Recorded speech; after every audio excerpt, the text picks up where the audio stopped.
네, 제2 강의는 좁은 문으로 들어가라입니다. 좁은 문으로 들어가라는 말씀을 성빈제시오 아바울로의 성서 비전 봉사의 이상일 로사렌장님께서 하시겠습니다.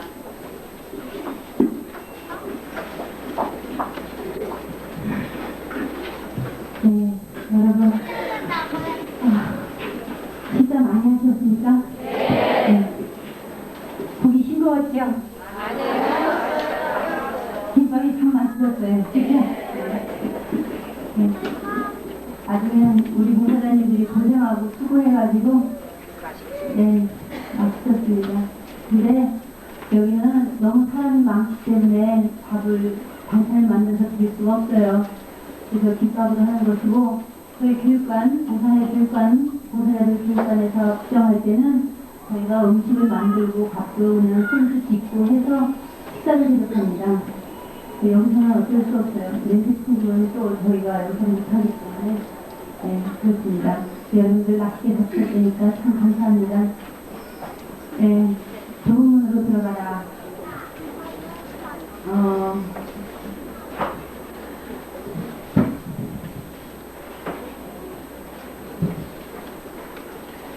좁은 문이란 이 성서에서 말씀하시는 이 좁은 문이라고 하는 그 단어란 영생으로 들어가는 노선이 험난하다는 이런 말씀의 뜻입니다. 그러니까 좁은 문으로 들어가라 하셨는데 과연 주님께서는 좁은 문이 어디 있는데 그 좁은 문으로 들어가라고 하시나, 그렇게 주님을 체험하지 못하고 모르는 분들은 그렇게 생각할 겁니다. 도대체 좁은 문이 뭔가? 그래갖고 영화도 나왔죠, 좁은 문. 근데 그거는 전혀 이 주님의 말씀하고는 거리가 좀 먼 그런 얘기를 했죠. 이 좁은 문이란 영생으로 들어가는 노선이 험난한데, 험난하지만 우리 들어가라는 얘기거든요. 근데 험난하다는 것은 무엇을 얘기하느냐면은 애착하고 집착하는 것들을 끊을 때 그 끊기가 어렵다는 얘기입니다. 그리고 주님의 말씀은 하늘의 것이지요. 영생이 달려있는 말씀이죠. 그 말씀을 실천하기 위해서 우리가 우리의 체력, 우리의 마음고생, 우리의 모든 여러가지 우리들의 아주 노력하는 힘, 또 인내하고 끈기해야 하는 그런 여러가지 고난, 이런 것들이 따른다는 것을 말씀하는 거거든요. 사실 여러분들 보세요. 지금 여러분들 주님을 만나기 위해서, 주님을 체험하기 위해서 은혜로운 말씀을 듣고 그 말씀으로 갈무리하여 능력자로 이 땅을 살아가기 위해서 응답받기 위해서 이곳에 왔습니다. 그런데 그러기 위해서 아침서부터 일찍 준비하시고 얼마나 힘들게 그 교통지옥이라는 그 시대를 뚫고 여기 오셨어요. 그리고 아침부터 오셔서 여기 앉아서 계속 기다리고 계시잖아요. 근데 이제 어떤 사람들은 이제 담을 넘어 들어와서 이제 천국으로 들어가라고 하는 사람도 있다고 그렇게 말씀하셨어요. 여러분들 그 말씀 아시죠? 어떤 사람들은 정문으로 들어가지 않고 담을 넘어 들어온다 했죠. 오랫동안 기다리는 것도 싫고 지루하니까 기적이 일어날 때만 가서 나 진짜 기도만 시험해야 되겠다 하고 도시간에만 온다는 사람들이 많이 있었습니다. 네, 여러분들은 참 이 자리를 채우셔서 주님께 영광을 드리고 있고 또 주님 여러분을 보면서 마음 힘을 있거든요.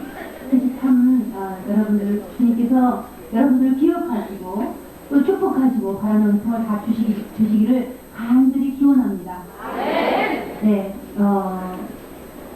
제가 아까 여러분들 보신 분은 보셨을 거예요. 제가 말씀 준비하느냐고 여기 들어가 있거든요. 기도하고 말씀 준비하느냐고 여기 들어가 있는데 사실 저도 나와서 여러분들 앞에서 춤추고 노래하고 참나고 그러고 싶거든요. 근데 또 그리고 여러분들이 또 아이고 저 체중머리 없이 말씀하는 사람이 청강지춤으로 쫄쫄 잘할까봐 참고 있느냐고 힘들거든요, 사실은. 그런데 이제 저희 봉사에 은인이 계시는 분이 아까 저 찾아 들어와서 인사라도 하고 가겠다고 오전강의 들었으니까 인사라도 하고 가겠다고 그러셨더라고요. 여러분들 보셨죠? 아주 건장하신 분 모시고 보셨죠? 네, 그분은 사실 우리 여러분들한테 정말 이렇게 피정을 열을 수 있도록 어느 때는 막 쌀을 막 대주시고 자금을 대주시고 그러시는 분이에요. 은인이죠. 근데 이제 왔다 가니까 한번 인사라도 한다고 이렇게 들어오셨는데 사실 제가 주님의 말씀을 전하면서 저도 사실 사람이기 때문에 이렇게 꺼질 때가 있거든요. 근데 그분은 꺼졌다고 그 얘기를 하셨어요. 꺼졌대요. 마음이 꺼져가지고 아니 그냥 그래서 그게 하느님이 처음에 주님을 만날 때 그 공중을 띄워서 붕붕붕붕 다니는 그런 환상 속에 넣어주시거든요. 그래서 마냥 행복해서 그냥 먼지도 모르고 막 허겁지겁 다닌다고요. 말씀하는데 다 쫓아다니고 기도하는데 다 쫓아다니고 소리하는데 쫓아다니고 막 그러죠 처음에. 그러다가 어느덧 시간이 가고 세월이 가면서 자기가 땅에서 걸어가고 있다는 걸 느끼거든요. 그래서 걸어가고 있다는 건 힘들다는 얘기죠. 내가 왜 이렇게 꺼져 있을까 하는 생각을 하게 되죠. 그것은 주님이 이제 나를 경험했으니 너는 이제 믿고 걸어가라 그 얘기거든요. 주님을 경험했으니 이제 믿고 그냥 걸어가라 네가 신앙생활 해라 이 얘기거든요. 처음에 믿음이 없을 때 체험시켜주시는 거지 나중에 주님을 경험하려면 그러면 자기가 예수님을 위해서 이제 수고하고 노력하고 그렇게 애써서 주님을 찾고 주님을 만나기 위해서 주님을 또 기쁘게 하기 위해서 노력하는 거거든요. 근데 이제 그 얘기를 이제 제가 이제 해드렸죠. 그러기 때문에 그러는 거다 하고 얘기를 해드렸어요. 이제 그런데 이제 사실 저 자신도 때로는 꺼지고 또 이렇게 아유 주님이 옛날에 그렇게 공중에서 사는 것처럼 띄워주셨는데 왜 지금은 나를 이렇게 힘들게 하실까 그런 생각을 하는데 저도 그런 때가 있거든요. 그래서 이제 주님이 나를 그만 쓰시려나 근데 나를 이제 근데 그만 나를 이제 하늘로 데리고 하시려나 그런 생각을 다 하거든요. 그런데 아까 그분이 오셔서 하시는 말씀이 뭐 이상한 걸 봤다 그러시더라고요. 그래서 뭘 봤냐니까는 제가 말씀하는데 뒤에 예수님이 뒤에서 망토를 이렇게 펼치고 이렇게 딱 감싸고 있더래요. 저를요. 예, 좀 이상한 말입니다.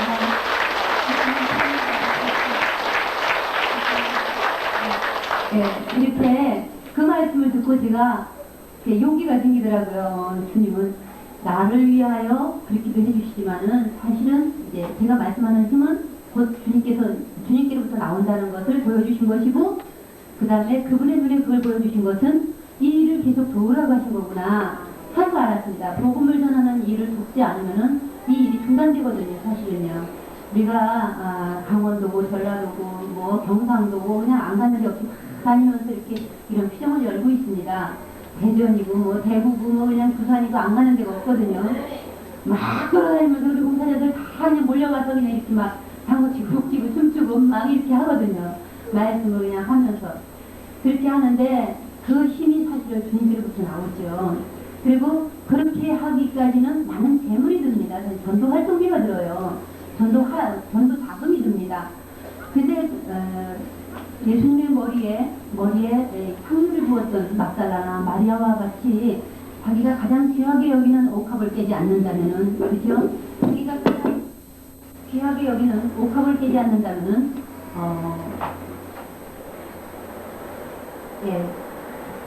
어떻게 주님을 기쁘게 해드리며 주님의 영광이 드러나겠습니까? 그죠?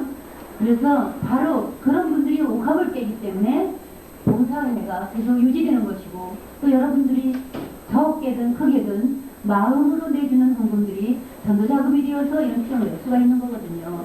높은 분들 모시기 위해서는 많은 자금이 필요하고 이런 상담을 드리기 위해서 많은 자금이 필요하고 여러분들에게 또 음식 대접하기 위해서 많은 자금이 필요하고 그러는 거잖아요. 더구나 지방 같은 데 갈 때도 또 역시 그렇고 그런데 바로 아까 그분은 그렇게 저희에게 정말 은인으로서 음식을 대주시고 계신 그런 분입니다. 전도자금을 좀 대주시죠. 조금씩. 그래서 너무나 감사한 그런 은인이신데 그런 걸 체험했다 하시더라고요. 그래서 옛날에 우리 여기 봉사자 중에도 그런 걸 많이 경험하신 분이 있습니다. 제가 이렇게 말씀을 통하는 동안에 제 코에 수염이 나타나는 걸 봤다고 그러거든요. 그러니까 예수님의 얼굴이 겹쳐지는 걸 이제 봤다는 얘기죠. 그리고 이제 이렇게 형태가 제 머릿속에서 이렇게 있는 걸 봤다는 분도 있고 그래서 이 성서필요 그것은 그분의 체험이지만 저는 또 그런 체험 얘기를 들으면서 하느님이 나를 계속 쓰고 계시는 거구나 하고 저도 이제 그걸 알게 됩니다. 근데 그거는 그분들의 체험이죠. 그래서 제가 그래요. 주님 왜 그분들한테는 보여주시고 나한테는 안 보여주십니까? 나한테는 보여줘야 내가 힘이 생겨서 더 그냥 막 붕붕 뛰면서 주님의 일을 할 텐데 이렇게 주님이 준비하는 게 이렇게 힘들고 어려운데 나도 좀 이렇게 띄워주십시오. 이런 기도할 때가 있거든요. 그러니까 어느 날은 하느님이 그냥 감미롭게 해주고 사랑을 막 풍성하게 해주시면 또 창문에 앉아서 하늘을 바라보면 하느님 나 좀 빨리 하느님 나라에 가서 살게 해주세요. 나 좀 빨리 죽게 해주세요. 이런 기도를 하거든요. 그러니까 또 그런 또 하늘을 열려서 보여주시던 그런 것들을 또 이렇게 딱 잡아버리셨어요. 했어요. 너 죽게 달라고 기도하니까. 그래서 진짜 하느님의 일을 하는 데 있어서는 하느님이 늙었다 땡겼다 그냥 뭐 닫았다 열었다 막 하신다는 것을 알게 되었습니다. 막 너무 그리우니까 맨날 하느님 나 죽게 해주세요 막 우는 거예요. 창문을 향해서 하늘을 바라보고 울고 동네 사람들 들을까봐 이불도 조시고 아버지 라고 울고 그러니까는 또 그런 그리움을 딱 또 다루시더라고요. 근데 그리움이 있다는 참 행복한 일이거든요. 주님을 빨리 만나고 싶어하는 열정, 그건 참 행복한 일입니다. 근데 그걸 하다 보면 굉장히 힘들고 어렵고, 이제 그때는 이제 땅의 거에 의존해서 살아가는데, 그건 또, 그 하늘의 권세를 받고 사람들은 또 죽을 맛입니다. 지옥나무를 열배로다가 배를 태우고 살아가려니 얼마나 힘들어요.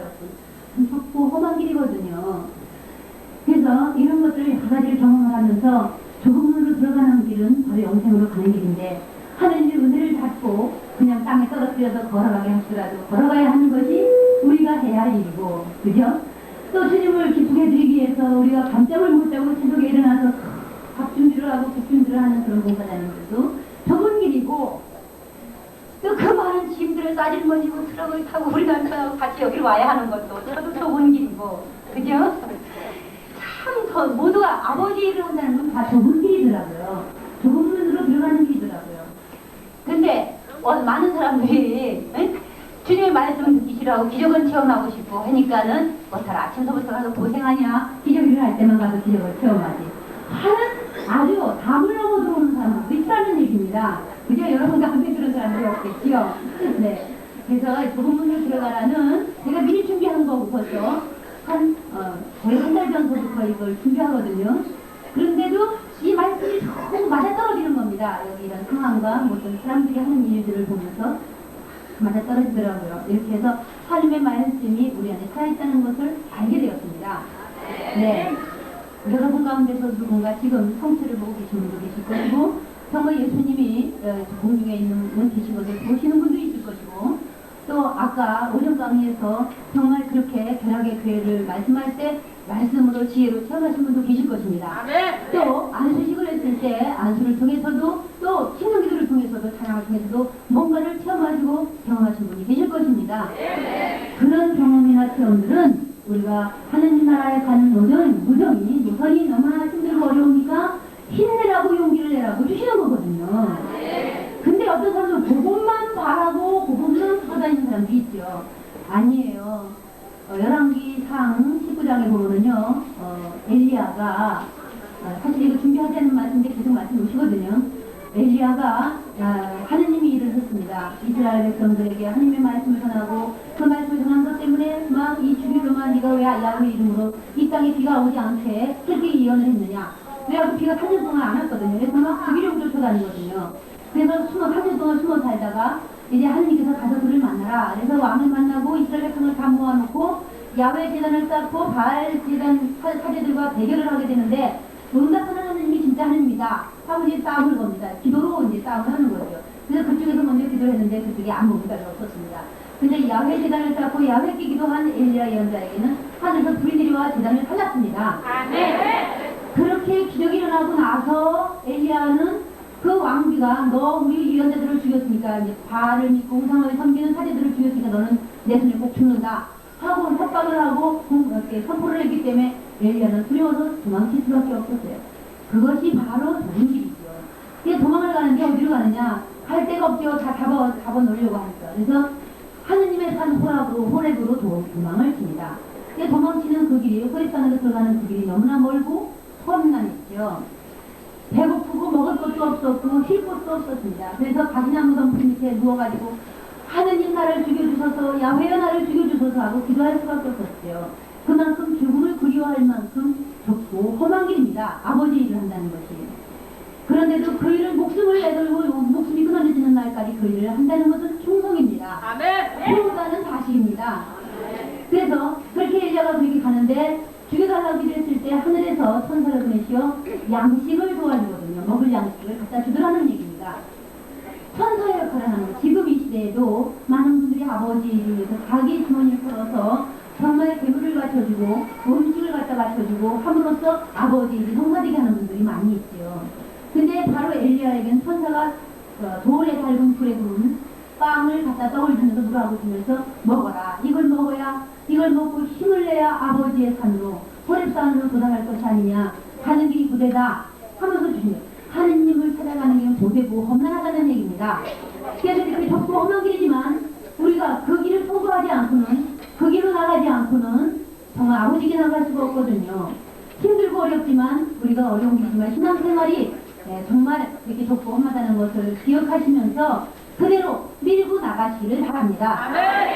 여러분, 아침 인사하는 게 얼마나 어렵습니까? 아침에 잠을 깨려면 육체가 말을 안 들어요. 눈이 안 떠집니다. 눈이 가물가물해서 글씨가 안 보입니다. 그래서 더듬더듬 안경을 찾아야 되고, 그렇죠? 그리고 육체가 힘이 안 나니까는 일어나지 못해서 엉금엉금 피고, 진짜 힙불을 하늘로 올리고 머리를 땅에다 박고 아이고 숨을 쉬고, 그죠? 왜냐면 육체 힘이 안 들어오니까. 그러다가 그냥 또 누가 또 한 번 더 깨워주면 그래서 일어나고, 그러다가 이쪽으로 쓰러지고 저쪽으로 쓰러지다가 배를 올리면 배도 다 꺼놓고 또 조금만 더 자야지. 얼마나 어렵게. 주님에게 나가는 길은 진짜 좁고 험한 길입니다. 그렇죠? 그리고 남편을 위해서 작정 기도를 하면서 그 시간을 맞추기 위해서 기도하는 그 시간이 얼마나 또 어려워요. 무릎 꿇고 앉아서 기도하는 시간이 또 얼마나 좁고 험합니까? 무릎에 쥐가 나지요. 발이 비틀립니다. 그것도 좁고 험한 일이죠.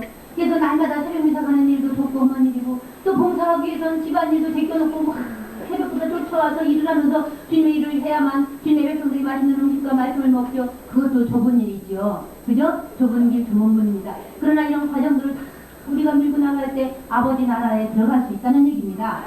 많이 받은 사람은 많이 내놔야 되고, 적게 받은 사람은 적게 내도 된다 됐습니다. 그것처럼 정말 많은 능력을 받은 사람은 많은 능력을 위해서, 주님의 영광을 위해서 그렇게 고생을 해야 되고, 적게 받은 사람은 앉아서 먹는 것만 하겠죠. 그죠? 사람이 거기서 마련한 거 먹고 마시고는 주님이 이거 하나도 하지 않는 탈란트 하나를 감춰준 종도 될 수 있다는 얘기입니다. 그렇죠? 그러나 그런 좁은 길에서 우리가 신앙을 지키는 것이 주님께 영광이 되는 것입니다. 여러분에게 도움과 축복이 되는 것입니다. 그런데 주님께서 이렇게 영생으로 들어가는 문, 좁은 문, 그 좁은 문이라 했는데 그 노선이 바로 험난하다고 말씀하시는 거죠. 애착을 끊기 위해서, 집착을 끊기 위해서, 욕심을 끊기 위해서, 욕망을 버리기 위해서, 미움을 버리기 위해서 이렇게 우리가 험난한 길을 걸어간다는 얘기입니다. 미워하는 사람 사랑하려면 얼마나 어렵습니까? 나를 미워하는 사람 용서해주려면 얼마나 어렵습니까? 친절하게 대해주려면 얼마나 어렵습니까? 그쵸? 사랑도 가지 않는 사람에게 먹을 것을 준다는 게 얼마나 어렵습니까? 또 잠을 재워준다는 것도 얼마나 어렵습니까? 내게도 시간이 있어야 되는데 내 시간을 다 뺏는 사람을 용서해주고 받아주려면 얼마나 힘들고 어렵습니까? 자기는 없어지고 자기 자신은 죽는다는 얘기입니다. 그리고 주님의 뜻만이 세워지기 때문에 그것이 좁은 문으로 들어가는 길이라는 얘기죠. 그렇게 좁은 문으로 들어갈 때 영생이 있다고 주님은 말씀하시는 거거든요. 그런데 바로 마르코복음 15장에서 10장 19절 이하에서 주님은 부자 청년을 만나게 됩니다. 근데 그 부자 청년이 말을 안 걸어왔으면 대답을 안 해주시죠, 주님이. 근데 그가 늘 부유하게 많은 재물을 가지고 잘 살면서도 뭔가 자기 영혼이 채워지지 않는 것을 경험했습니다. 많은 재물이 있어서 먹고 마시고, 늘 친구들하고도 먹고 마시고, 얼마든지 먹고 마시면서 쓰고 보고 구경할 거 하고 입을 거 다 입고 아주 부유하게 떵떵거리고 잘 살았습니다. 그런데도 자기 영혼이 늘 허기짐을 느꼈거든요. 그래서 그는 예수님을 찾아가게 된 겁니다. 선하신 선생님, 제가 무엇을 해야 영원한 생명을 얻을 수 있겠습니까? 영원한 안식을 얻을 수 있겠습니까? 말씀을 물어봅니다. 주께서 왜 나를 흔하다고 하느냐? 선하신 분은 오직 한 분뿐이다. 살인하지 말라, 간음하지 말라, 도둑질하지 말라, 거짓증을 하지 말라, 남을 속이지 말라, 부모를 공경하라고 한 계명을 너희는 알고 있을 것이다. 그 사람이 다시 그 하느님의 예수님의 말씀을 듣고, 저는 그 모든 것들을 어렸을 때 다 지켜왔습니다. 그런데도 자기 영혼이 안 채워지더라는 얘기죠. 그래서 주님은 그를 이렇게 바라보시면서 참 대견하긴 대견하구나. 그렇게 많은 재물을 갖고 있으면서도 이렇게 인간적으로 할 수 있는 계명을 다 지켰구나. 그렇게 생각을 하셨습니다. 그런데 너에게 한 가지 부족한 것이 있다. 가서 가진 것을 다 팔아 가난한 사람들에게 나누어줘라. 그러면 하늘에서 부활을 얻게 될 것이다. 그러니 내가 시키는 대로 하고 나서 나를 따라오너라. 주님은 이렇게 말씀을 하셨습니다. 우리는 이 부분이 가장 우리에게 장애물입니다. 고난도지요. 어떻게 다 버릴 수 있습니까? 어떻게 다 끊어버릴 수 있습니까? 어떻게 다 팔아버릴 수가 있겠습니까? 정말 우리에게 진짜 고난도입니다. 그런데 그 사람이 자기가 가지고 있던 어떤 집착, 재산에 대한 즐거움, 재산을 믿고 의지하는 그 의타심, 그리고 그걸 쓰는 즐거움, 그걸 드리는 세력, 태도, 이것이 굉장했죠. 그러니까 하나님은 그 안에 들어갈 수가 없었습니다. 인간적인 계명은 지킬 수 있었을지 모르지만은 영적인 계명은 지킬 수가 없었습니다. 하나님을 hum승하고 하나님을 사랑하고 하나님을 가장 높이 높여드리는, 영광드리는 그 일만은 그가 못했었던 거죠. 그런데 그가 갈등을 겪으면서 돌아갔습니다. 부자 청년의 갈등은 마음의 자리에 자기 재산이 있었다는 얘기죠. 하나님이 없고. 그래서 그 자리 밖으로 만나는 것이 얼마나 이 청년에게는 어려운 일이었는가, 조금 물렸는가를 여기서 말씀하고 있는 겁니다. 그런데 예수님께서 그가 보는 그 물상이 되어서 막 갈등을 겪으면서 돌아가는 것을 보시면서 주님은 제자들에게 그 얘기를 하십니다. 재물을 많이 가진 사람이 하느님 나라에 들어가는 것이 얼마나 어려운지 모른다. 그러니까 제자들은 그러면 부자가 어떻게 하늘나라에 들어가겠습니까? 부자가 하늘나라에 들어가기 너무나 어렵겠군요. 그럼 누가 천국에 들어가겠습니까? 누가 구원을 받겠습니까? 하고 물어봅니다. 그러니까 예수님께서 그래, 하느님 나라에 들어가기는 참으로 어렵다. 참으로 어렵다. 자기 목숨을 내놔야 되거든요. 하느님 나라를 위해서 자기 목숨을 내놔야 됩니다. 자기의 자유의지를 주님께 드려야 됩니다. 노동과 힘을 드려야 되고 자기 노동에서 버는 재물을 드려야 됩니다. 자기 마음을 다 드려야 됩니다. 그러니 얼마나 어렵습니까? 그래서 부자가 하느님 나라에 들어가는 것보다는 차라리 낙타가 바늘기로 빠져나가는 것이 더 쉬울 것이다 하셨어요. 그래서 제자들은 너무나 놀랐습니다. 그런데 주님께서 말씀하시기를 사람의 힘으로는 낙타가 바늘기로 들어가게 할 수는 없다.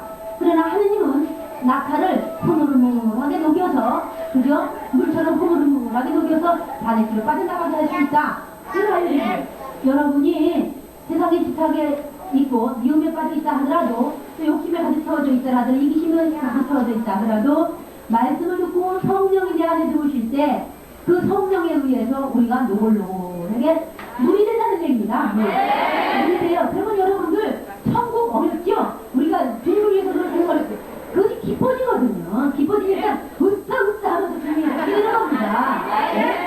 우리 봉사자님 세상에 어떻게 낮에 와서 하루 종일 부풀이고 그 걸러가지고 육수를 만들어 놓고는 저녁에 다시 새벽에 그걸 다시 한번 끓여야 되거든요. 끓이는 시간이 엄청 오래 걸립니다.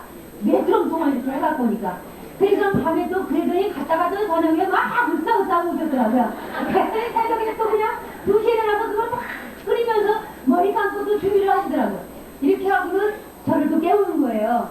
그래가지고 그 일을 하고 또 우리 남편하고 그 힘을 다 따지머지고 여기 왔습니다.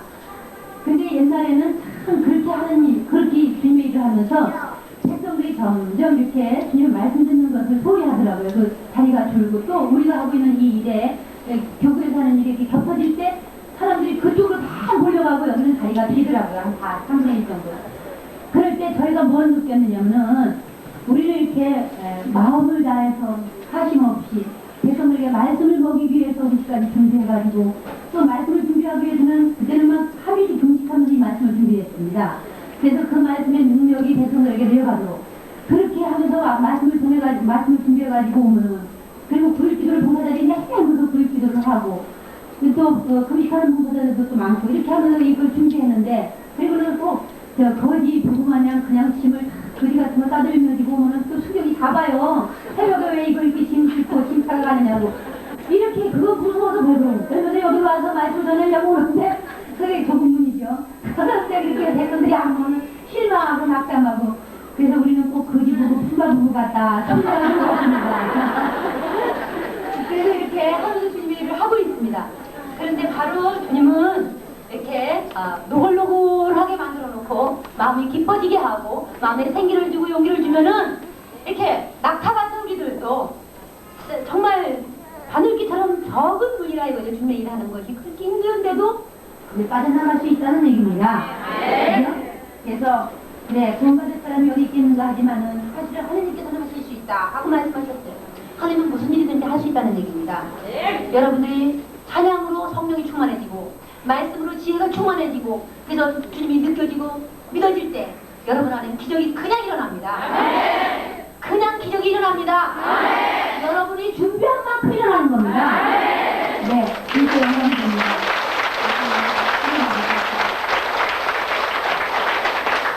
그런 그때 바로 제자들이 그런 얘기를 합니다. 주님, 우리는 보시다시피 다 머리 중심을 따랐습니다. 제자가 되려고. 그런데 우리는 무엇을 받을 수 있겠습니까? 하고 물어봅니다. 10장 28절에서 31절까지 있는 말씀이죠. 마르코복음 10장 28절에 있는 말씀입니다. 그랬더니 예수님께서 대답하시기를 나는 분명히 말한다. 누구든지 나를 위하여 또 복음을 위하여 성경 말씀을 위하여 집이나 형제나 자매나 어머니나 아버지나 자녀나 토지를 버린 사람은 현세에서 박해도 받겠지만 여러 가지 어려운 일을 겪으니까 도구문이죠. 박해도 받겠지만 그러나 축복도 토지의 축복과 자녀의 축복도 부모와 형제의 축복도 또 자기 아내나 남편에 대한 축복도 100배로 받을 것이다 했어요. 우리가 남편을 희생하면 남편에 대한 축복이 많다는 얘기입니다. 아내를 희생하면 주님 때문에 희생하면 거기에 대한 축복도 많다는 얘기죠. 자녀나 재물에 대해서도 마찬가지라는 얘기입니다. 축복을 100배로 주신다는 얘기거든요. 근데 이것을 한번 시험을 해보세요, 여러분들. 저는 이걸 이미 과정을 겪어온 사람이거든요. 제가 남편에게 집착을 하고 애착을 했었습니다. 근데 남편을 주님 때문에 포기했을 때 남편은 오히려 우리 편이 되어서 주님의 일을 돕는 사람이 되었습니다. 이게 머리가 허옇게 돼가지고 우리 비디오를 찍어주고 계시죠? 이렇게 그리고 우리 힘을 실어나르는 사람이 되었어요. 말의 역할. 그 말이라는 것도 주님이 보여주셨어요.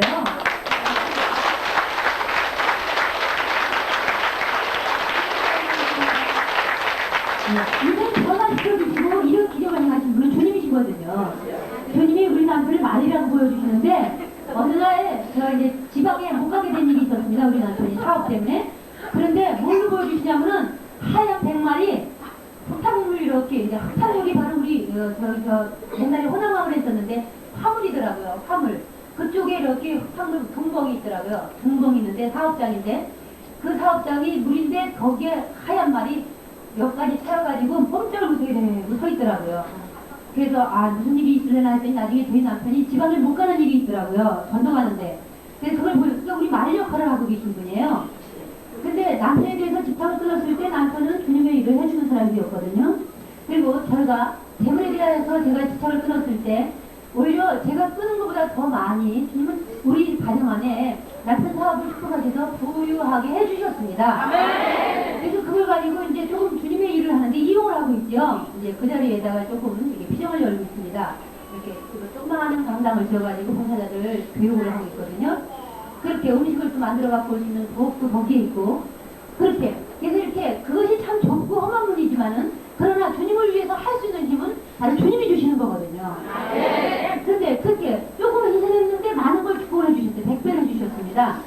그래서 저는 그랬어요. 제가 돈 벌러 다니고 정말 직장에 다닐 때 저희 남편이 또 열심히 돈 번다고 막 장사를 할 때 저의 마음속에는 50평생에 땅 한 평 가질 수 없는 그것이 늘 느껴졌었어요. 우리 인물은. 근데 그런 모든 것들을 포기하고 주님의 일을 쫓아다니면서 했을 때 사업이 그렇게 번창하게 해주시더라고요. 남편 사업이요.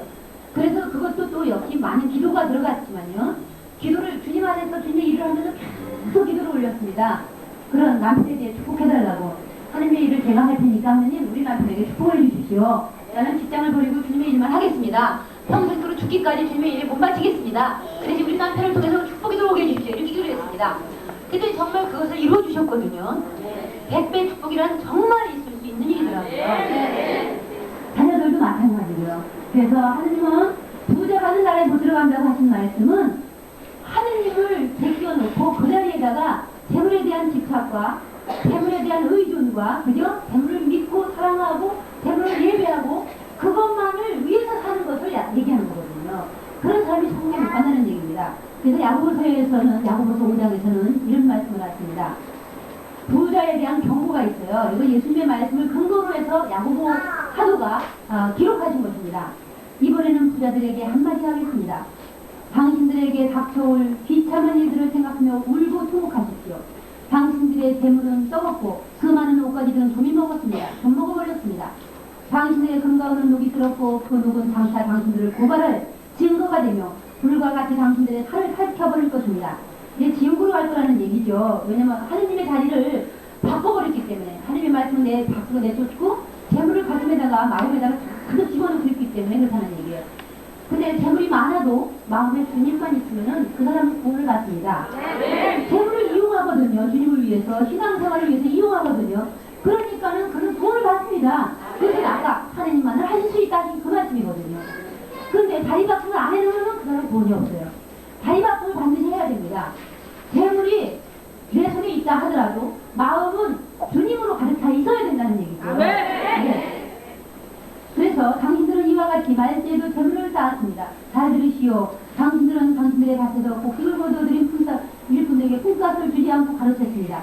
자, 이것은 우리가 남에게 줘야 할 것, 그죠? 마땅히 해야 할 의무를 안 하면서까지 재물을 쌓는 그런 걸 얘기하는 겁니다. 훔쳐서라도 남의 것이라도 다 챙겨서 자기 것으로 만드는 그런 사람들을 얘기하는 거죠. 도둑놈들을 얘기하는 겁니다. 사실 저는 이때까지 살면서 도둑을 한 번도 맞아본 적이 없었어요. 그런데 이번에는 기도하다가 어느 부잣집, 이제 집이 아주 멋진 집에 가서 처자기도를 해줬거든요. 근데 사실 우리 임원들까지 가서 했습니다. 몇 사람이. 우리 봉사 임원들끼리 피정을 위해서, 우리 봉사정을 위해서 기도를 했어요. 근데 그 집이 굉장히 부유했습니다. 복이에요. 복이 부유하죠. 그러니까 저 집은 돈이 있겠구나 생각했던 것 모양입니다. 이제 강도가, 도둑이. 그러니까 이제 사실은 찬양하는 소리가 들렸으니 분명히 새벽에 가겠지? 이렇게 생각했나봐요. 근데 우리가 한 3시쯤 끝났거든요. 새벽기도가. 그래갖고 이제 성경책 가방을 딱 이제 머리맡에다 두고 이제 잠이 들었어요. 한 4시, 5시까지 잠이 들었습니다. 근데 그 사이에 어느 사이에 들어왔는지 와서 성경책도 다 풀어봤어요. 다 털고, 지갑도 다 털고, 그냥 봉사자들 가방 다 가지고, 또 그 집 남편, 이제 바지를 갖다가 베란다 가지고 나가가지고 거기다가 놓고 다 뒤져봤더라고요. 다 뒤져봤어요, 그때. 그래서 그런 걸 보면서, 야, 이건 언제 도둑이 들을지를 진짜 하느님 말씀 꼭 맞구나. 강도가 어렵게 들어올지 알았더라면 창문을 열어놓지 않았을 겁니다. 그죠? 근데 덥다고 창문을 다 열어놓지 않네요. 그래서 넘어 들어왔지요. 창문으로. 그리고 여자들이 딱 그래도 저희가 감사했던 것은 거기 이쯤 봉사자들 다 있으죠?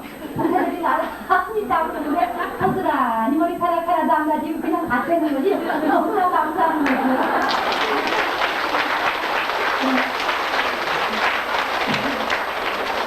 하나님은 그렇게 두렵고 무서운 일이 있을 것을 미리 아셨죠. 그죠? 불갑을 우리가 주님의 일을 하면서 좁은 문이 있을 거라는 것을 이제 아신 거죠. 그런데 그래도 주님의 일은 계속 해야죠. 기도는 계속 해야죠. 그죠? 그런데 우리 또 한 거기 참석하신 우리 임원 봉사자님이 그때 어떤 하얗게 입으신 분이 옆에 딱 앉아가지고는 전능하신 분이시여 우리를 구원하소서 소리 지르더래요. 그래서 깜짝 놀랐다 그러더라고요. 근데 바로 그날 저녁에 그 말씀을 그분이 해주신 거예요. 저기를. 그런데 정말 우리 봉사자들은 하나도 안 다쳤습니다. 물론 재물은 나갔죠. 그런데 그 다음에 거기 가서 기도를 하려고 그러니까, 아유, 정말 가기 싫다. 그런 생각이 들더라고요. 그런데, 그래도 조금만이지만 가야죠. 그죠?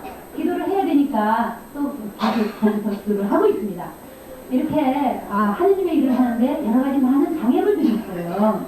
그렇지만은 하느님은 그런 장애물이 있다 하더라도 거기서 한번 시험을 해보시는 겁니다. 그래서 시험해 보시면서 그들을 또 축복하시고 강복하시거든요. 이렇게 주님의 일을 할 때 다 뺏어가더라도 주님의 일을 하자 하고 이렇게 많은 사람들이 욕하겠죠. 아이고 저기 또 가네 하겠죠. 그렇지만 주님의 일을 위해서는 어쩔 수 없이 기도를 해야 되니까 또 그 자리에 모이게 되는 거죠. 이렇게 대전에서 오신 분도 독을 맞고 가셨고 기다려 오셨다가 그렇지만은 하느님이 전능하신 하느님께서 머리카락 하나도 다치지 않게 해주신 것을 우리 주님께 감사를 드립니다. 영광을 드립니다. 전능하신 하느님이 우리 구원했다는 것을 그 꿈을 통해서 또 알려주셨죠. 전능하시는 우리 구원하소서라고 큰 소리 지르는 걸 다 되거든요. 그랬더니 그날 밤에 우리는 살아난 거지요. 가족들은 하나도 안 다치고 그런 아주 큰일이 일어나고 그걸 통해서 그 가정 안에 당부가 이제 영세를 받겠다고 또 약속을 했답니다. 이러니까 주님의 영광이지요. 하나님이 여러 가지를 통해서 주님의 일이 잘 되도록 해주시는 분이십니다. 자, 그래서 이렇게 남의 품삯을 가르쳐가지고 주지 않았다는 것은 수고하고 노력해서 버는 돈을 훔쳐가는 것도 남의 걸 가르치는 거죠. 또 추수한 일꾼들 가운데 아우성이 만군의 주님의 귀에 들어갔다 했습니다. 당신들을 이 세상에서 사치와 쾌락을 중심했고 도살당할 나를 눈앞에 두고도 마음을 목숨으로 가득 채웠습니다. 당신은 죄 없는 사람을 단죄하고 죽였습니다. 그러나 그들은 당신에게 대항하지 않았습니다. 자, 여러분, 우리는 그 사람을 저주하지 않았습니다. 훔쳐간 사람에 대해서 하느님께 감사했죠. 그죠? 이제 사실은 600만 원 훔쳐갔습니다. 사실. 그렇지만은 그 주인이 하느님을 사랑하는 분이고 그렇기 때문에 그 봉사자님이세요. 또 그분도 그렇기 때문에 그걸 기뻐하면서 그냥 감당할 수 있는 그런 자세가 되었습니다. 그걸 그냥 넘어갔어요. 감사한 마음. 또 과부의 헌금 같이 과부의 돈도 다 그냥 들여갔습니다. 전 재산을 다 훔쳐갔어요. 또 그 학원에서 학원비 받은 것까지 다 빼서 털어간 거죠. 이제. 그러니 그 사람은 갖고 가서 육체적인 그 육체를 배불리겠지만 그 불쌍한 과부와 그죠? 또 그 불쌍한 봉사자 내 돈을 다 털어갔으니 그 사람이 글쎄 하느님이 노려보시면 그의 앞길이 어떻게 있어요. 그래서 회개해야 될 것입니다. 그 양반도. 그래서 도살당할 나를 눈앞에 두고도 마음을 이렇게 욕심으로 가득 채운 사람도 있대. 이런 부자는 정말 천국 들어가기가 어렵다는 거죠. 세상 것을 너무나 귀하게 여기기 때문에 하나님 나라를 그 마음에 세워줄 수 없다는 얘기입니다. 그래서 주님은 루카복음 13장에서 이런 말씀을 하십니다. 예루살렘으로 가는 길에 이제 복음을 전하면서 이제 예루살렘으로 들어가셨어요. 그래서 거기 이르셔서는 그런데 어떤 사람이 선생님 구원받은 사람이 얼마 안 되겠죠? 하고 물어보는 겁니다. 구원받은 사람이 얼마나 될까에 대한 숫자에 대해서 알고 싶어 했어요. 어떤 분이. 그러니까 이분께서 그에게 대답하시기를 사실 많은 사람들이 구원의 문으로 들어가려고 아주 애를 쓸 것이다. 그러나 들어가지 못할 것이다. 그러니 좁은 문으로 들어가도록 있는 힘을 다 해라 했어요. 여러분 아까 첫 강의에서 그랬죠. 주님을 경외하되 마음을 다하고 힘을 다하고 생각을 다하고 그죠? 목숨을 다해서 주님을 사랑하고 경배하라 했어요. 그죠? 우리가 온 힘을 다 하면은 안 된다는 얘기입니다. 차라리 미지근하다면 안 된다는 얘기죠. 그러면서 집주인이 일어나서 문을 닫아버린 뒤에는 그가 와서 문을 두드리면은 아무 소용이 없다는 거죠. 주인이 문 좀 열어주십시오 하고 불러대도 이미 주인은 이렇게 대답할 것이라 했어요. 나는 너희가 어디에서 왔는지 모른다 하고 대답할 것이라고 말씀하고 있습니다. 그런데 그들이 대답하기를 주님께서 저희 동네에서 먹고 마실 때 우리가 보지 않았습니까? 그 얼굴 알지 않아요? 얼굴. 그렇게 얘기한다는 겁니다. 얼굴 아는 거 갖고 절대로 하늘나라에 못 들어갑니다. 예수님에 대한 어떤 홍보 알았다고 해서 절대 천국 들어가는 거 아닙니다. 주님의 말씀대로 실행하고 실천하고 행할 때만이 들어가는 겁니다. 그렇기 때문에 좁은 문이라는 거예요. 그래서 주님, 당신은 우리 동네에서 먹고 마시지 않았습니까? 먹고 마실 때 우리도 있었지 않아요? 그렇게 한다는 얘기입니다. 그거 아니에요. 주님이 일하는데 이렇게 보고 그 자리에 이렇게 참석했다고 해서 구원받는 거는 아니라는 얘기입니다. 구원받기 위해서는 선포된 말씀이 한마디라도 자기 마음에 닿았을 때 그걸 붙잡고 실천하는 겁니다. 그걸 붙잡고 이루는 겁니다. 그럴 때 그것이 힘들고 어렵지만은 좁은 문이긴 하지만은 그에게 영생에 이른다는 얘기죠. 그러면서 주님께서는 이제 그런 일을 그들에게 대답하기를 나는 너희가 어디서 온 사람인지 모른다.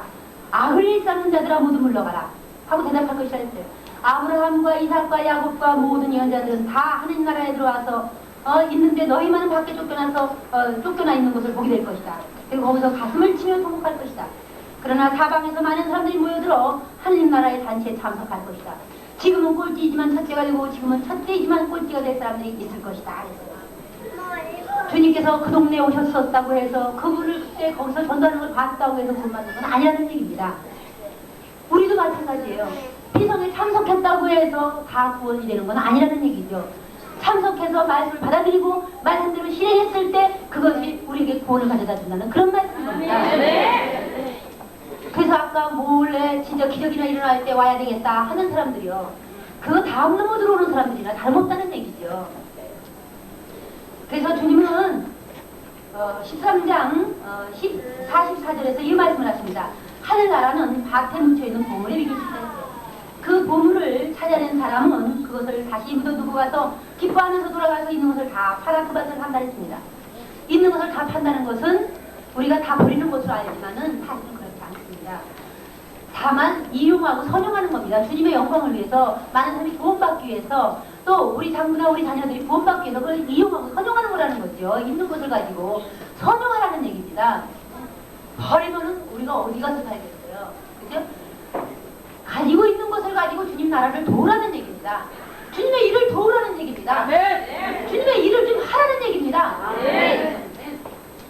희생하더라도 붙잡으라는 얘기죠. 그리고 또 하늘나라는 어떤 장사꾼이 좋은 진주를 찾아다니는 것에 비길 수 있다 했어요.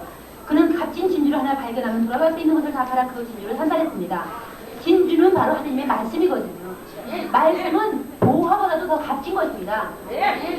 이 세상에 어떤 보물에도 비길 수 없다 했어요, 이 말씀. 그래서 주님은 집에서 6장에서 지혜의 수련을 받으라 했습니다. 지혜의 수련. 그래서 얼마나 많은 사람들이 지혜의 수련을 받기 위해서 수도원에 들어가고 또 신학교에 들어가고 그렇죠? 그리고 피정에 들어가고 수련을 받고 나서 나가서 주님의 말씀을 실행할 수 있는 힘이 생기기 때문에 그렇게 하는 겁니다. 지혜서 6장에 보면요. 수련을 받는 사람은 참으로 힘든 일이라 했어요. 말할 수 없이 힘들다 했습니다. 그 부분을 좀 보겠습니다. 본문을 보면은 시편서 6장 18절서부터입니다. 너는 들어라. 젊을 때부터 교양을 따르라. 그러면 늙어서도 지혜가 너를 떠나지 않으리라. 이 지혜는 하느님의 말씀입니다. 말씀 속에는 성령이 기시달했죠. 능력이 기시달했습니다. 현존이 기시달했다. 하느님의 현존. 그러면 그 하느님의 현존이 지혜이신 하느님의 현존이 떠나지 않는다는 얘기죠. 그리고 끈기를 가지고 지혜의 좋은 열매를 기다리라 했습니다. 지혜를 갖고 놀아면 얼마 동안 고생을 하겠지만 멀잖아 그 열매를 맛보게 되리라 했습니다. 지혜의 길은 무식한 사람들에게 더 비형준하고 겸손한 사람들은 지혜의 길을 오래 견디지 못한다 했어요. 그런 겸손한 사람에게는 지혜의 길이 무거운 짐처럼 시련인 바위처럼 내려놓으면 그는 그 지혜를 버리고 내던지고 만다 했습니다. 겸손한 사람, 무식한 사람들은요 주님의 그 좁은 문으로 들어가는 건 깝깝해요. 힘들어합니다. 못 견딥니다. 걷어 차버립니다. 그래서 자기가 원하는 방식으로 살아가게 되죠. 지혜는 문자 그대로 지혜라. 아무나 터득하는 것은 아니라 했습니다. 그러니 너는 들어가. 내 의견을 받아들여 나의 충고를 거역하지 말아라. 내 발을 지혜의 족쇄로 채우고 내 목에 지혜의 칼을 써라. 내 등을 구부려 지혜의 짐을 지고 그 속박에 짜증내지 말아라. 얼마나 많은 사람들이 우리의 자존심이 상하다고 우리의 마음이 상하다고 우리 체면이 상했다고 주님을 내던집니다. 그렇죠? 내던지고 말죠. 발길을 차버리고 맙니다. 그런데 그 주님께서는 그렇게 하지 말아라. 짜증내지 말아라. 속박에 짜증내지 말라는 거예요. 그러면서 내 정성을 다하여 그냥 지혜를 따르고 내 전력을 기울여 지혜의 길을 가거라. 그 발자취를 따르면 지혜는 너에게 나타나리라. 그리고 한 번 지혜를 붙잡고도 놓치지 말아라. 너는 그 지혜에서 마침내 안식을 얻을 것이고 그 지혜는 너에게 기쁨이 되어주리라 했어요. 그러니 주님의 지혜가 여러분의 마음속에 머물러 계시다면 여러분은 모든 것을 다 쟁취한 것입니다. 그 말씀 안에서 주님께서 무엇이든지 다 주시지 않겠습니까? 했어요. 다 주시다. 하느님의 아들 예수님의 목숨까지도 우리에게 주셨는데 우리에게 무엇이든지 다 주시지 않겠느냐 이거죠. 건강, 우리의 우리에게 또한 능력, 재물, 그저 장부가 잘 되는 거, 자녀들이 잘 되는 거, 그들이 응답받는 거 다 주신다는 얘기입니다. 환경을 정복하라고 하셨고 그리고 다 너희가 가지라고 말씀하신 그분이 뭘 안 주겠느냐 이거죠. 아까워하시는 분이 아니라는 얘기입니다. 그때의 그 지혜는 이제 지혜의 속세는 너에게 견고한 방패가 되어주고 내 목에 쓰는 그 칼은 지혜의 칼은 영광스러운 이제 위상이 되리라 했어요. 지혜의 멍에는 황금의 장식이 되고 그 밧줄은 고귀한 옷술이 될 거다 했습니다. 여러분들 지혜의 수련을 받을 때 힘들고 어렵더라도 부디 그걸 내던지는 일이 없으시길 바랍니다. 붙잡고 그 길로 나가시는 분들이 되길 바랍니다. 지혜의 길은 험난하고 좁지만은 그 길에는 정말로 영광의 그 자리가 마련되어 있고 또한 영광스러운 직분이 마련되어 있고 또한 넓고 평탄하고 아주 평화로운 그런 나라가 기다리고 있다고 했습니다. 그 문으로 들어가라. 그 말씀은 바로 여러분들에게 하시는 말씀이죠. 지혜의 길을 따르라는 말씀입니다. 실천하라는 거죠. 힘들고 어렵더라도 그 길을 가라는 얘기입니다. 좁은 들어가라는 뜻은 또한 예수님을 영광롭게 하기 위해서는 많은 괴로움이 있을 것인데 희생이 있을 것인데 그래도 그 주님을 영화롭게 하는 일을 하라 그 얘기거든요. 마태복음 26장에 보면은 예수님께서 베다니아에서 어떤 나병 환자의 집에 들어가서 잔치를 하고 있었습니다. 그래서 음식을 잡수고 계셨어요. 근데 어떤 여자가 매우 값진 향유 하나를 가지고 오더니 그 향유가 든 옥합을 가지고 와서는 식탁에 앉으신 예수님의 머리에 쏟아붓는 것이었습니다. 향유를. 여러분들, 우리가 누군가 손님이 온다면 집안 청소를 막 말끔히 하고 꽃을 사다 꽂고 집안에 냄새나는 곳은 향수를 좀 휙휙 뿌리고 방향제를 뿌리고 하면서 준비를 하죠. 그런데 바로 이 막달라나 여자 마리아는 자기 가지고 있던 가장 귀한 옥합을 깨서 예수님의 머리에 부으면서 그 향기가 집안에 가득하게 했고 예수님을 그냥 행복하고 황홀하게 만들어드렸습니다. 여러분들의 사랑은 그렇게 하나님을 황홀하게 해드릴 수 있거든요. 하나님을 기쁘게 해드릴 수 있습니다.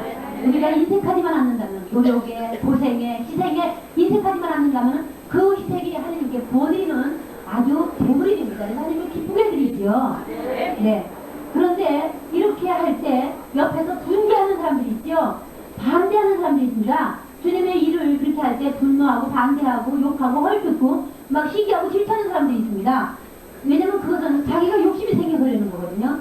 그럴 때 하느님은 누구 편이 드느냐면은 재물을 쏟는 사람의 편을 들어주시는 분입니다. 여기에 보면은 그랬어요. 너는 이것을 분개하면서 이런 얘기를 합니다. 응? 이렇게 많은 재물을 낭비하느냐? 이것들을 팔면은 그 돈을 가난한 사람들에게 다 나눠줄 수 있을 터인데 왜 이렇게 그렇게 낭비를 하느냐? 그래서 막 욕을 했습니다. 그랬더니 주님께서 이 여자를 이렇게 괴롭히지 마라. 왜 이 여자를 괴롭히느냐? 이 여자는 나에게 아주 좋은 일을 하고 있는 것이다. 가난한 사람들은 너희가 언제든지 만나볼 수 있을 것이다. 그러나 나는 너희가 언제까지나 있진 않다. 저는 이 말씀을 통해서요, 정말 은혜를 받고 막 펑펑펑 눈물 쏟으면서 전도 갔다 오다가 울은 적이 있습니다.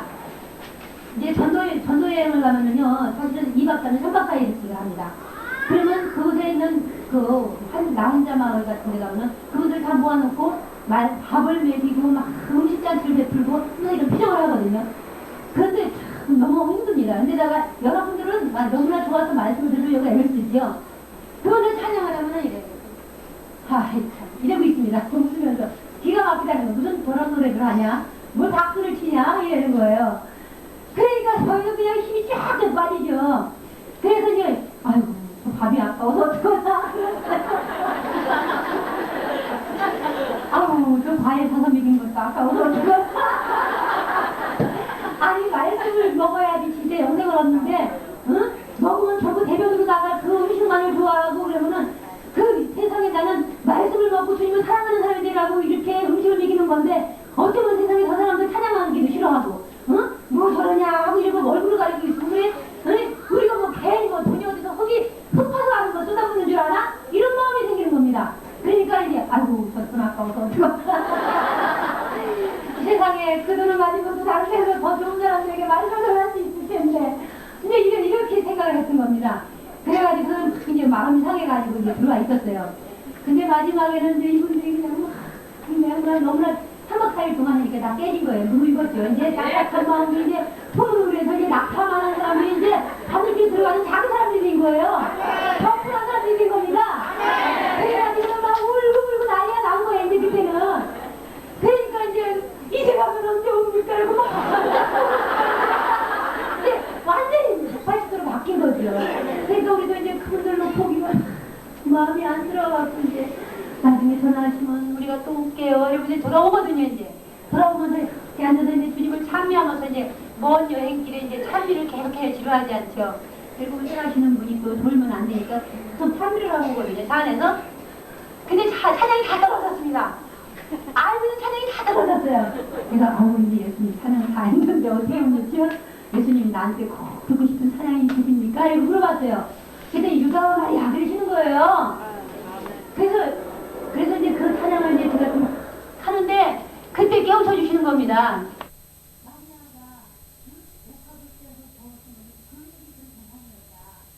근데 그걸 나한테 깨워보았을 때 나는 기뻤고 행복했다.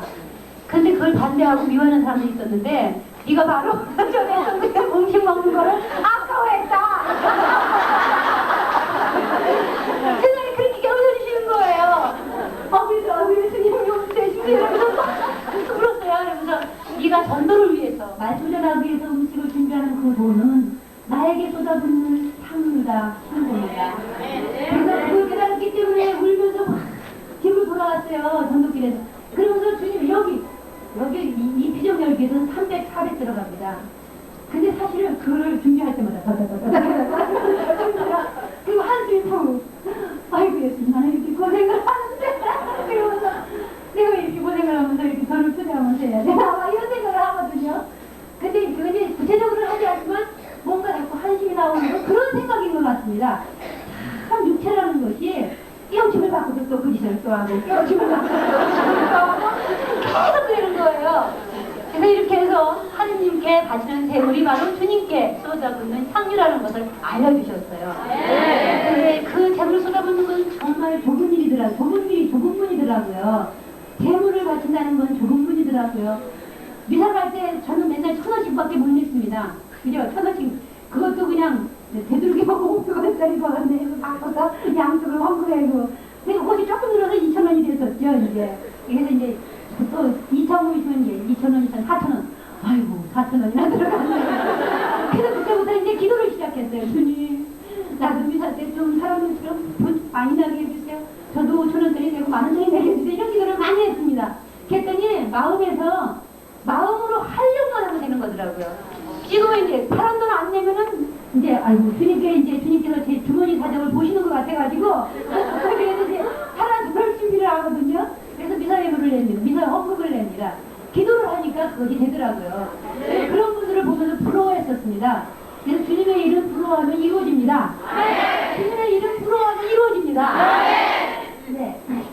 이렇게 정말 우리가 가장 먹을 수 있는 거, 입을 수 있는 거, 편히 쉴 수 있는 거 그런 것들이 본인을 편하죠. 그런 것이 주님께서는 향유라고 생각하십니다.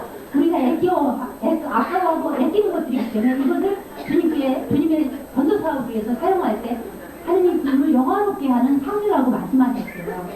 여러분들도 여러분의 구역에서 또 여러분의 본당에서 여러분의 봉사회에서 또 이런 피정에서 주님을 위해서 정말 향유를 부으실 때 정말 주님께 아끼지 않고 인색하지 않기를 바랍니다. 저는 혼났거든요, 주님께. 그거 나한테 묻는 건데 그렇게 아까워했느냐고 알려주셨거든요. 그래서 알겠는 겁니다. 그래서 알게 됐어요. 그래서 좁은 문으로 들어가라는 말씀은 복음을 전하고 이루기 위해서 세월할 수 없이 고통을 받는 괴로움을 겪는 그런 일들이 좁은 문이라는 얘기죠. 예수님도 이스라엘 백성들에게 복음을 전하다가 유다인들에게 배척을 받으시죠. 그래서 나중에 예수님은 그들에게 결국 모함을 받고 그래서 억울하게 재판을 받고 묶여서 뻘로 먹기고 그냥 채찍 끝에 유리 같은 거 이렇게 씨르가 이렇게 유리를 만들어서 거기다 하거든요. 그걸 두드려 패면은 살이 척척 늘어난다래요. 그런 것으로 그렇게 두드려 맞으셨습니다. 그래서 온몸이 정말 다 부서지고 찢어져가지고 피가 흘러서 결국 십자가에 못 박혀 돌아가셨습니다. 그 피가 땅에 흘렀기 때문에 이 땅은 저주가 풀릴 것이고 그 피가 우리 마음에 뿌려졌기 때문에 우리도 죄에서 벗어나게 된 것이고 죄를 이길 수 있게 된 겁니다. 유혹을 이길 수 있게 된 겁니다. 그래서 여러분들 이제는 예수님 앞에 돌아온 사람들이고 예수님의 말씀이 예수님의 마음이 마음인 성령이 또 예수님의 본성이 여러분 안에 들어가실 것입니다. 요한복음 17장에 보면은 아버지 이 사람들이 진리를 위해서 몸을 바치는 사람들이 되게 해주십시오. 아버지의 말씀이 곧 진리입니다. 아버지께서 나를 세상에 보내신 것 같이 나도 이 사람들을 세상에 보냈습니다. 내가 이 사람들을 위하여 이 몸을 아버지께 바치는 것은 이 사람들도 참으로 아버지께 자기 몸을 바치게 하려는 것입니다. 예수님이 모델이 되어서 복음을 전하기 위해서 돌아가셨습니다. 하늘나라를 증언하고 아버지를 증언하기 위해서 돌아가셨습니다. 그런데 바로 예수님을 믿고 따르는 사람들도 예수님의 말씀을 믿고 하늘나라를 믿기 때문에 이런 좁은 문인 고통을 괴로움을 겪으면서라도 신앙생활을 하라는 얘기입니다. 많은 사람들이 말씀을 들을 때 꿀송이 같다고 달다고 얘기를 하죠. 달다고 너무나 말씀이 꿀송이 같아서 먹어도 또 먹고 싶고 입에 막 말씀이 막 입을 크게 벌리고 또 먹어도 또 먹고 싶다 그러거든요. 그래서 그런 사람들은 그 말씀 때문에 많은 나중에 희생을 하면서 봉사를 하게 되더라고요. 말씀이 꿀송이 같다고 하신 분들은 주님을 위해서 희생을 하고 봉사를 하는 걸 봤습니다. 근데 여러분들도 말씀이 꿀송이 같다고 생각되신다면 그 꿀송이 같은 그 말씀이 여러분 안에서 열매 맺으시길 바랍니다. 묵시로 10장에서 보면은 사도 요한이 주님의 말씀을 전하고 복음을 전하다가 감옥에 갇히게 됩니다. 근데 감옥에 갇혀서 이제 환시를 보는데 환상 중에 주님이 나타나셨죠. 나타나셔서 말씀을 하십니다. 이제 내 천사에게 가서 두루마리를 받아 먹어라 하시는 음성을 들었습니다. 그래서 사도 요한은 목시록 10장에서 그 천사에게 가서 두루마리를 달라고 했습니다. 그랬더니 두루마리는 말씀, 성경 말씀입니다. 말씀을 가서 받았습니다. 목시록 말씀이죠. 그 목시록 말씀을 받았습니다. 그걸 받았더니 그것을 받아서 이제 먹어라 하셨어요. 그래서 두루마리를 받아서 먹었습니다. 먹었더니 입에서 아주 꿀송이처럼 달았다 그랬어요. 그러더니 그 두루마리가 막 배 안으로 들어가자, 배 속으로 들어가자 막 배가 찔리고 아프기 시작했습니다. 그런데 그 다음에 말씀이 들려오는데 너 그 말씀이 네 입에 들어가서 꿀송이처럼 달지만은 너는 이 여러 백성들과 민족들과 언어들과 왕들에 관해서 다시 예언을 하면서 말씀을 전해야 된다. 그럴 때 너는 많은 고난과 고통과 박해와 매맞음과 죽임을 당할 것이다. 이것이 조문입니다. 여러분들이 주님의 일을 위해서 말씀을 꿀송이처럼 먹고 주님의 말씀이 너무나 좋았을 때 그 말씀을 실행하게 됩니다. 실행하게 되었을 때 희생이 다른다는 얘기죠. 사실 저도 인간적으로는요, 내 사생활 좀 갖고 살고 싶을 때가 많습니다. 늘 말씀하고 들어가 앉으면 나는 어떻게 살아야 되나, 그래 내가 맨날 힘들게 살아야 되나, 막 이런 생각을 하게 되거든요. 육체적으로 그런 생각이 됩니다. 그런데 마음속에서는 그걸 알죠. 주님께서 죽을 저를 내가 너를 일으켜주겠다. 저 지옥 갈 사람이었습니다. 사실요. 창세기나 목시록 성서 속을 쭉 들어보면 주님께 잘못한 사람도 그냥 죽이셨죠.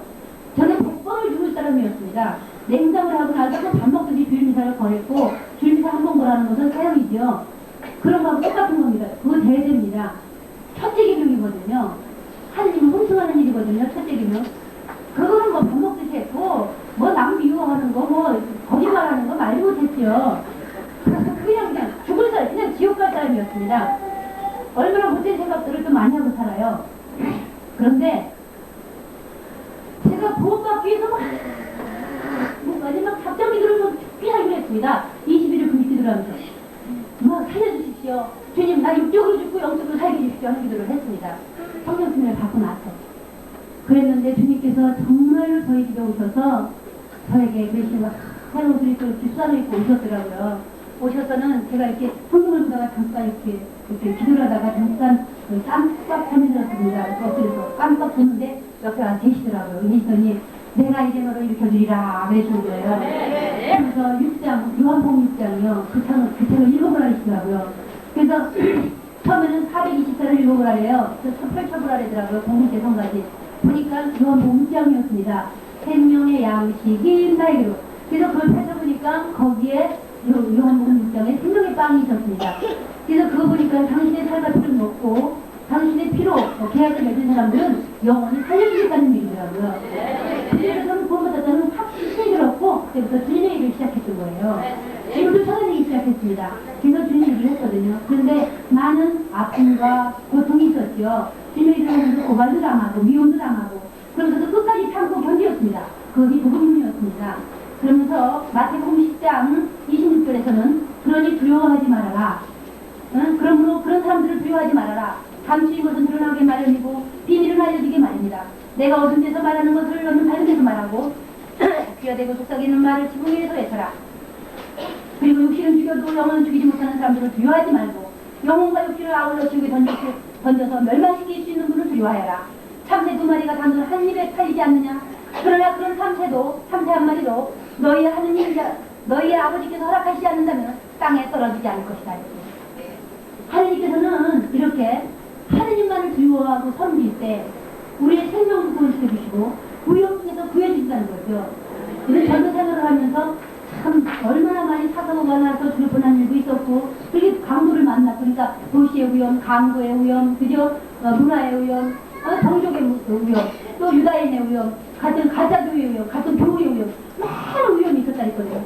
사실은 그런 위험들이 있습니다. 그런 위험을 무릅쓰고 인내하고 참으면서 주님의 일을 계속 지키는 것이 복음론입니다. 그런데 그분을 들어가고자 하는 사람들이 너무나 많지만은 찾아오는 자는 드물다랬어요. 그래서 여러분도 힘든 힘을 다 내라고 지금 여기서 말씀하고 있는 겁니다. 사도 바울도요. 골로사이 1장 24절에서 그 말씀을 하셨습니다. 나는 여러분을 위하여 기꺼이 이런 고통을 겪고 있습니다. 좁은 문으로 걸어가고 있습니다. 좁은 문에 행진을 하고 있습니다. 그리고 나는 그리스도의 몸인 교회를 위하여, 여러분을 위하여 그리스도의 남은 고난을 내 몸으로 채우고 있습니다. 나는 하나님께서 맡기신 사명을 따라 여러분에게 하나님의 말씀을 남김없이 전하기 위해서 교회의 일꾼이 되었습니다. 하느님은 이렇게 주님에게 자기 몸을 바치는 사람들을 위해 당신의 계획을 세우고 말씀의 계략의 길을 그 안에 넣으시고 주님의 일을 성취하십니다. 아멘. 그것은 바로 당신 양떼들에게 말씀을 먹이는 일이고 말씀의 지혜를 주는 일이고 그 힘으로 세상을 분별하면서 살아가는 그 힘을 주고자 하는 그런 계획인 것입니다. 그래서 골로사이 2장에서는 그렇게 말씀하고 있습니다. 이 진리 속에는 지혜와 지식과 도움과 부하가 감춰져 있다 했어요. 이 지혜는 바로 예수님이시거든요. 여러분은 그러니 어떤 궤변에, 세상의 궤변에도 넘어가지 말기를 간구합니다. 내가 비록 몸으로는 여러분과 멀리 떨어져 있지만 마음은 언제나 여러분과 항상 함께 있습니다. 그랬어요. 우리는 여러분의 얼굴을 보지 알지도 못하지만 사실 여러분이 구원받도록, 여러분의 사업이 구원받도록, 여러분의 자녀들이 구원받도록, 또 여러분의 모든 경제가 구원받도록, 또 건강이 구원받도록, 자녀와 또한 여러분의 가족들이 구원받도록 늘 그렇게 한 달에 한 번씩 9일 동안 계속 여러분을 위한 기도를 하고 있습니다. 그래서 우리는 여러분을 가족으로 생각을 하고 기도를 하고 있는데 여러분들은 어떻게 생각하시는지 모르겠어요. 그래서 우리가 이렇게 여러분을 사랑하는 것처럼 여러분도 우리 봉사를 이렇게 사랑해 주셨으면 합니다. 우리가 여러분이 우리를 사랑해 주지 않으면 우리를 사랑하지 못해요. 주님의 일을 할 수 없습니다. 이렇게 좋은 문으로 들어가라는 말씀, 이 말씀은 바로 안전하기 때문에 들어가는 얘기죠. 괴로움과 고통이 있다 하더라도 그곳으로 들어갈 때 안전하다는 얘기입니다. 영생으로 연결되는 문이라는 얘기죠. 아버지의 일을 위해서 목숨을 바치는 것은 바로 좁은 문이죠. 네, 그래서 요한복음 10장에서 보면은 예수님이 그런 말씀을 하십니다. 정말 잘 들어두어라. 나는 양이 드나드는 문이다. 예수님 문이라는 거예요. 여기서 결론이 나왔죠?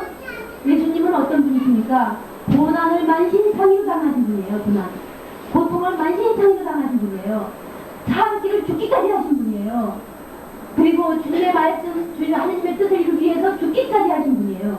여러분도 그렇게 하라는 얘기입니다. 예수님도 통과하라는 얘기죠. 그러면서 나보다 먼저 온 사람은 모두 도둑이며 강도다 했어요. 그래서 양들은 그들의 말을 듣지 않았던 것이다. 나는 문이다. 누구든지 나를 거쳐서 들어오면 안전할 뿐더러 마음대로 드나들며 좋은 풀을 먹을 수 있고 그리고 이제 아주 좋은 하나님의 힘을 얻을 수 있다는 얘기입니다.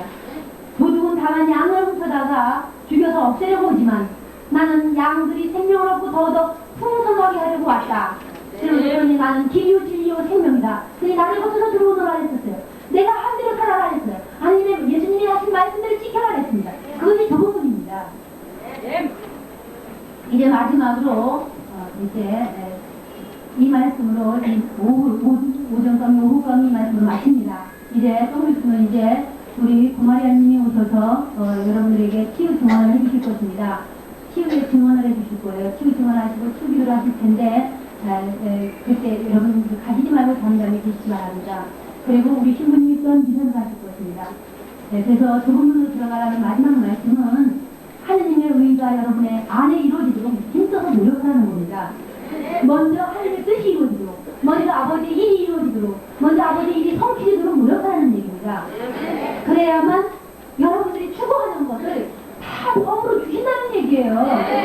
근데 내 안에 아버지의 일이 이루어지지도 않고 뜻이 이루어지지도 않았으면서도 자꾸만 주님께 무언가 달라고 한다면 선우가 안 바뀌었기 때문에 안 된다는 얘기죠. 그래서 여기 마태복음 6장 25절에서 34절까지 있는 말씀으로 이 말씀을 마치겠습니다. 그러므로 나는 분명히 말한다. 너희는 무엇을 먹고 마시며 살아갈까?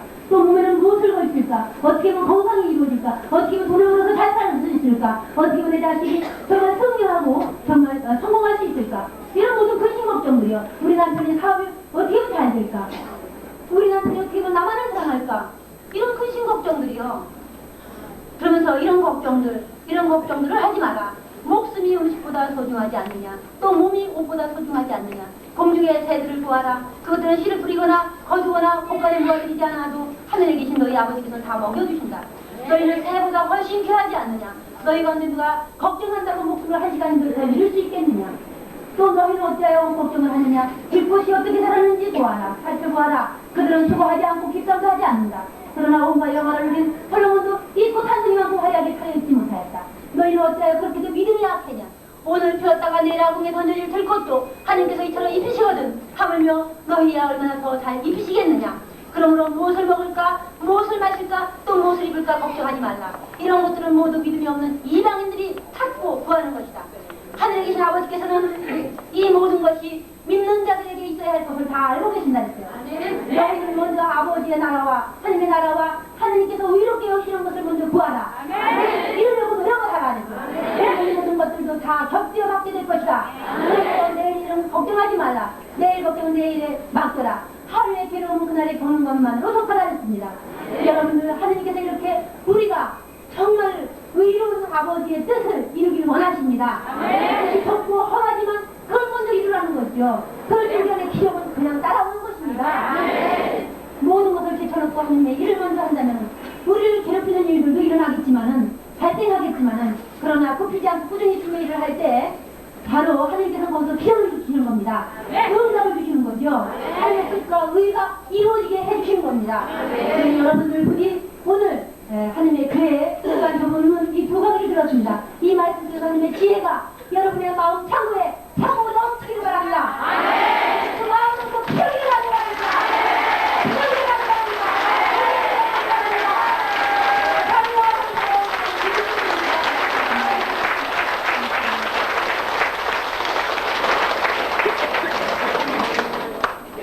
네, 지금 잠깐 한 가지 공지를 해드리겠습니다. 저 뒤에 지금 우리 마태복음서가 무슨 주에서 책을 우리 교구에도 나왔다고 합니다.